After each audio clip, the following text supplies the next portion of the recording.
দিনত অহাৰ বাবে মাঘৰ বিহু ভোগালী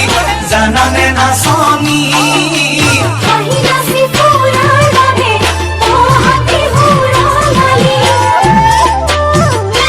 কপৌ ফুল ফুলিছে ডালে ভৰি